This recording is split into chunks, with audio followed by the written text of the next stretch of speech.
Welcome back to Read Aloud Time. I'm Safari Sam, and today we are looking at the book Bringing Down the Moon, written by Jonathan Emmett.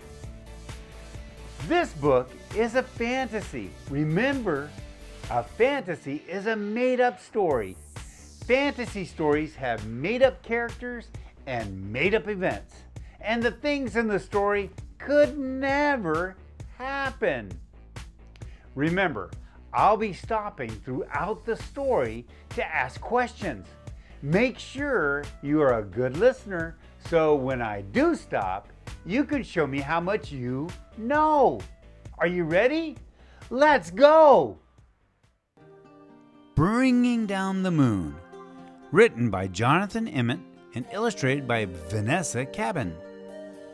Bringing Down the Moon. Hot diggity, exclaimed Mole as he burrowed out of the ground one night. Whatever's that? The moon was hanging in the sky above him like a bright silver coin. Mole thought that it was the most beautiful thing he had ever seen. I'm stopping right here to talk about the setting. The setting is where the story is taking place. My question is, what is the setting of the story? Yeah, right. Did you say a field at night? Because that's what I think I heard. If you did, you're right. By the way, look at these text features. Do you know what they're called? That's right. They're called quotation marks. Quotation marks are used to show that a character is talking. On this page, the mole says, "Hot diggity, whatever's that?" Now, I want you to make sure you're listening to the rest of the story so we can figure out what is the problem Mole is having in the story. Whatever it is, I must have it, Mole said to himself. I know, I'll jump up and pull it down. Thump, thump, thumpity bump. Mole was so busy jumping he didn't think about the noise he was making, and he woke up Rabbit in her burrow. Mole, said Rabbit, what on earth do you think you're doing? Hello, Rabbit, said Mole. I'm trying to pull down that shiny thing. You mean the moon? Asked Rabbit. So that's what it's called, said Mole. You'll never do that, said Rabbit. It's not as close as it looks. Let's talk about the word plot. When someone is asking about the plot, they're talking about the problem that the characters are having and how they solve it. Every story has a plot. My question here is, what is Mole's problem in this story, and how is he trying to solve his problem? I'm going to give you 30 seconds to talk to a partner to answer that question. Are you ready? Go!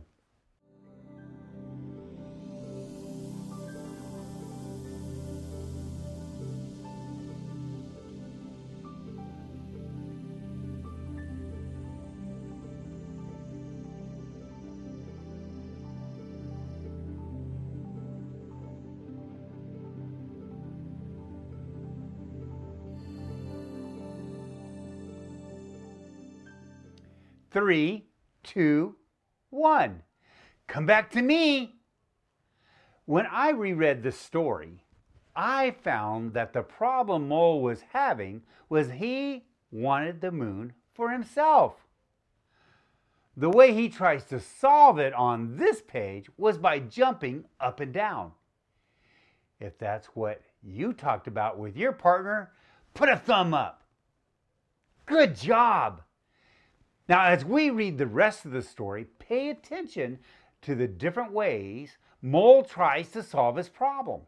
At the end of the story, we'll make a list of all the things he tried, and then we'll talk about if they worked or not. Let's keep reading. But Mole would not give up. I know, he thought. I'll get a stick and poke it down. He found a long stick and poked it up at the moon. Swish, swish, swishity, swish.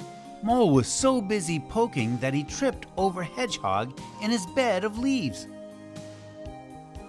"Mole," grunted Hedgehog, "what are you up to?" "Hello, Hedgehog," said Mole. "I'm trying to poke down the moon." "You'll never do that," said Hedgehog. "It's not as close as it looks." "Mole," grunted Hedgehog. Grunted? Oh, yeah. Grunted here means Hedgehog spoke in a low, angry way. Let me show you how to grunt Mole. Mole! Let's try it together. Ready? Go! Mole! That was a great job. Let's try one more time. You ready? Go! Mole! Yes, you guys have it down. Now remember, Mole is trying to get the moon, and we are looking for all the ways he's trying to solve his problem. Remember, we're going to make a list at the end of the story, so make sure you're listening. Let's keep reading. But Mole would not give up. "I know," he thought. "I'll throw something at it and knock it down." He found some acorns and threw them at the moon. Plink, plink, plinkety, plink. "Ouch!" said Squirrel. "Mole, have you gone nuts?" "Oh, hello, Squirrel," said Mole. "I'm trying to knock down the moon." "You'll never do that," said Squirrel. "It's not as close as it looks." But Mole wanted the moon so badly, he would not give up. "I know," he thought. "I'll climb a tree and carry it down." Mole had never climbed a tree before. It was hard work, and he was scared to be so far from the ground. But he kept on going until he saw the moon resting in the leaves above him. Mole stretched out his paws, but just when he thought he had the moon, he slipped. "Oh, eek, ouch, oh!" Mole stumbled down and landed splash in the middle of a puddle. Hey Explorer, we are stopping here to talk about something the author does.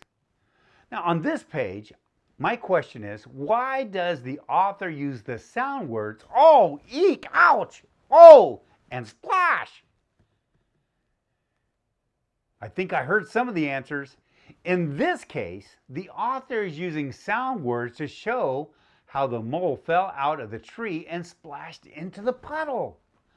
Authors and illustrators do this to make the book fun and interesting for their readers.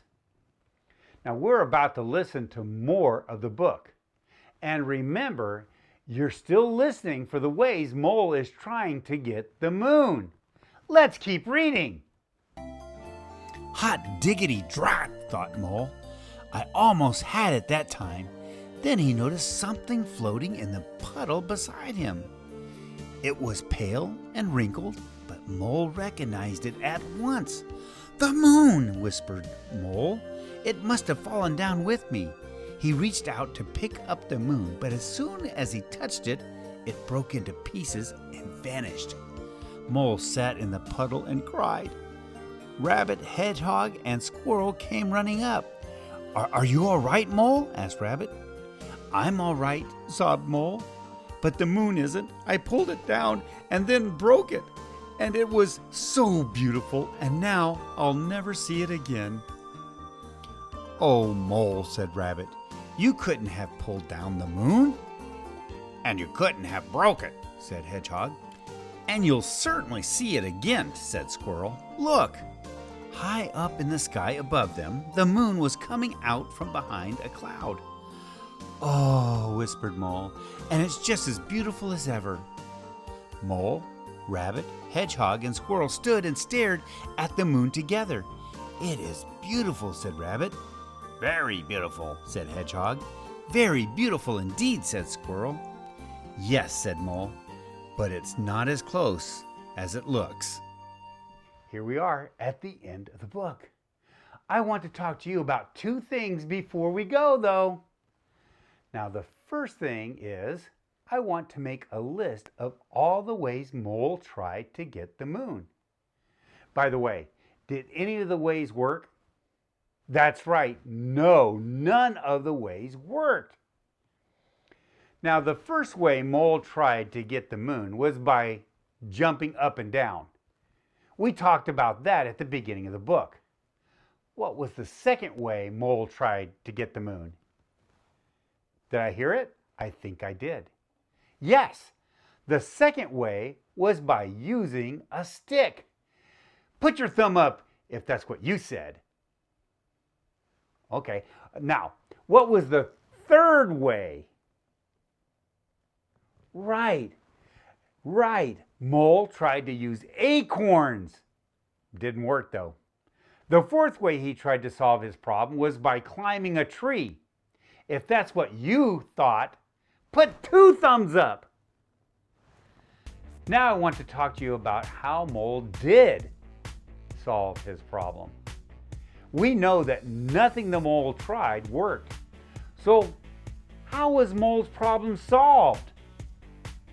Oh, I think I heard you. That is awesome. Yes, if you said his friends helped him realize that the moon is too far to grab, clap once. Great job. You know, you are the best readers of all time. That is the truth. Well, our time with this book is finished. I hope you had fun taking a closer look at this book, because I sure did. I hope you find more to do on the Learning Explorer channel. And don't forget to tell everyone to subscribe to our channel. Bye!